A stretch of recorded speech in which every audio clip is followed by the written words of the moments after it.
Nagpunta sina Fel at Makoda sa isang maluwag na lugar para subukan ang bagong Giganticize skill ni Sui. Pag-activate nito, sobrang laki ni Sui kaya nagulat silang lahat. Sabi ni Fel, mas malaki pa si Sui kaysa sa mga nakalaban niya noon at hinala naman ni Makoda na baka dahil ito sa paglilinis ni Sui ng mga plastik at basura mula sa ibang mundo. Tuwang-tuwa si Sui dahil feeling niya special siya kaya napatalon pa ito at yumanig ang paligid. Ipinakita rin niya na kaya niyang lumaki ng kahit gaano kalaki pero mas gusto niya pa rin ng maliit na size para kasya sa bag ni Makoda. Dahil nagutom na sila, naghanda si Makoda ng Cockatrice 3-colored minced chicken bowl na may manok, okra, itlog, at kanin. Hindi masyadong natuwa si Fel dahil kulang sa karne pero nagustuhan ni Dor ang texture at si Sui naman ay tuwang-tuwa sa lasa ng itlog. Sa huli, humingi pa silang lahat ng pangalawang serving. Ipinakita ni Makoda ang Cyclops sa Guildmaster at sa tauhan nito. Inaasahan ng Guildmaster na maproseso ito agad at sinabi ng staff member na makakakuha sila ng mataas na kalidad na leather mula sa halimaw. At matatapos ang pag-evaluate sa halimaw kinabukasan, kaya ipinahayag ng Guildmaster na ibibigay na rin nila ang rewards para sa pag-hunt ni Makoda. Iminungkahi pa ng Guildmaster na mamasyal muna si Makoda dahil ang Nijof ay kilalang lungsod ng pottery at ceramics. Nagbigay rin siya ng ilang lugar na dapat puntahan ni Makoda. Una ang Iida Trading Company, masaya ang may-ari ng malaman niyang i-rank adventurer si Makoda. Pangalawa ang Severi Workshop, may mga bagong produkto rito na hindi makikita sa ibang stores.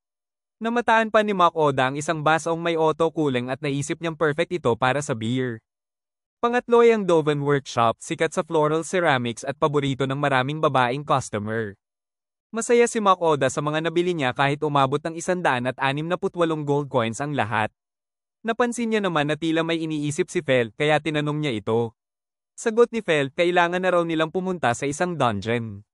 Nagulat si Makoda dahil ang akala niya, sa dagat muna sila para kumain ng masasarap na kraken at sea serpent. Totoo naman daw yon, pero mas gusto raw ngayon ni Fel ang dungeon. Hindi pumayag si Makoda at iginiit na sundin muna nila ang original plan na magtungo sa Burl End. Kaya tinanong niya sina Dole at Sui kung gusto ba nilang mag-dungeon. Walang pag-aalinlangan ng dalawa, syempre gusto namin. Dahil dito, napilitang sabihin ni Makoda na hindi pa sila papasok ng dungeon ngayon. Kukuha muna sila ng quest sa guild kinabukasan. Dagdag pa niya, ilang araw ang kailangan niya para maghanda ng pagkain tuwing pumapasok sila sa dungeon, kaya hindi sila pwedeng sumabak agad.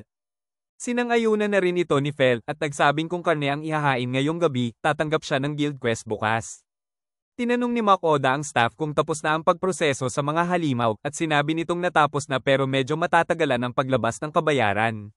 Wala namang problema kay Makoda kaya nagtanong siya kung may nangyari bang issue. Ikinwento ng lalaki na may mga high-ranking orcs na lumitaw sa kagubatan sa harap ng village at sa daan papuntang Nijof. Posible pa raw na magpakita ang Orc King. Dahil karamihan ng mataas rank na adventurers ay nasa iba't ibang quest, tanging mga C-rank party lang ang pwedeng sumali, kaya hiningi ng Guildmaster ang tulong ni Makoda. Sakto namang naghahanap si Makoda ng quest kaya pumayag siya. Tinanong niya ang kanyang mga familiars kung okay lang sa kanila lalo na't marami silang makukuhang karne mula rito. Ayon kay Fel, kahit medyo boring ang quest, basta maraming karne ay ayos lang. Kaya tuluyan ang kinuha ni Makoda ang quest.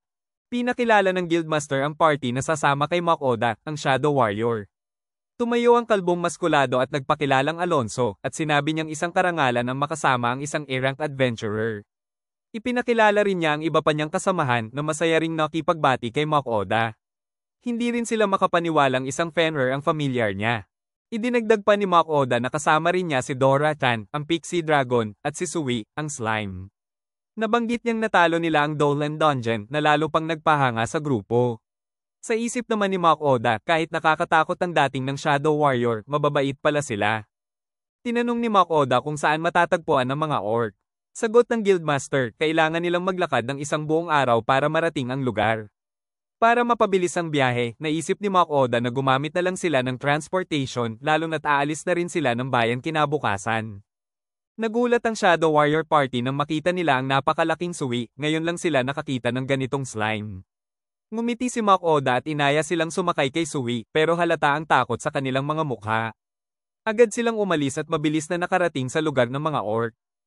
Tinanong ni Makoda si Fel kung ilan ang kalaban at tinaya nitong nasa 200 ang orcs. Ayon kay Fel, kaya na nila ni Dora at Sui na tapusin ang karamihan at ang mga makakatakas na lang ang hahawakan ni Mach Oda at ng Shadow Warrior Party. Nagsimula na ang laban. Gumamit si Fel ng spikes, si Dora ng apoy, at dumami naman si Sui habang nagpapakawalan ng acid. Namangha ang Shadow Warrior Party sa bilis at lakas ng familiars ni Mach Oda. May ilang orc na nagtangkang tumakas. Hinarap ni Mach Oda ang isa, hinati ang braso nito, at sinaksak hanggang mamatay. Isa pa ang lumitaw, ginamitan niya ito ng stone bullet, umiwas sa atake, at saka tinaga sa likod. Napatay nila lahat ng orcs na tumatakbo. Pagbalik nila kina Fel, nagulat ang grupo sa nakita, sobrang dali para sa familiars ni Mach Oda na wasakin ang buong tirahan ng mga orc. Dahil tapos na ang trabaho, nagyaya si Mach Oda na kumain muna bago sila bumalik. Sarap na naman ang tatlo sa burger na inihain niya. Habang kumakain, nagtataka pa si Alonso kung anong klaseng pagkain yon, pero nang matikman nila, nagulat sila sa sobrang sarap. Ipinaliwanag ni Mach Oda na sikat ang pagkain ito sa lugar na pinanggalingan niya, at tuwang-tuwa siya dahil nagustuhan nila ito. Kinagabihan, namangha ang Guildmaster sa bilis nilang matapos ang quest at taos-pusong nagpasalamat sa kanila. Tinanong naman ni Alonso si Mach Oda kung ayos lang ba sa kanya na tanggapin ang ganito kalaking reward kahit halos wala silang nagawa. Nakangiti namang sagot ni Mach Oda na tanggapin nila ito nang walang problema. Sa pansamantalang mansion, naisip ni Mach Oda na magluto ng medyo mamahaling putahe dahil huling araw na niyang magagamit ang kitchen. Bumili siya ng ingredients at tinanong siya ni Sui kung para saan ang napakaraming asin. Ipinaliwanag ni Mach Oda na gagawa siya ng salt bake. Pinahira niya ng garlic at black pepper ang karne, saka pinagiwalay ang itlog at hinalo ang egg white sa asin.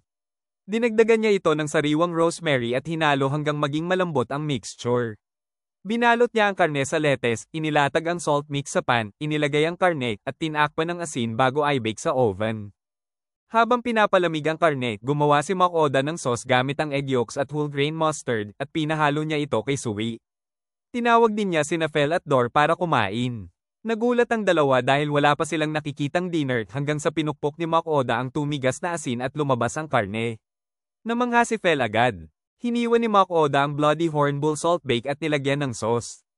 Halatang naglalaway ang tatlo, nagustuhan ni Fel ang tamang alat, si Dor ang lambot ng karne, at si Sui naman ang egg sauce. Pagtikim ni Mach Oda, satisfied siya sa perfect cooking niya.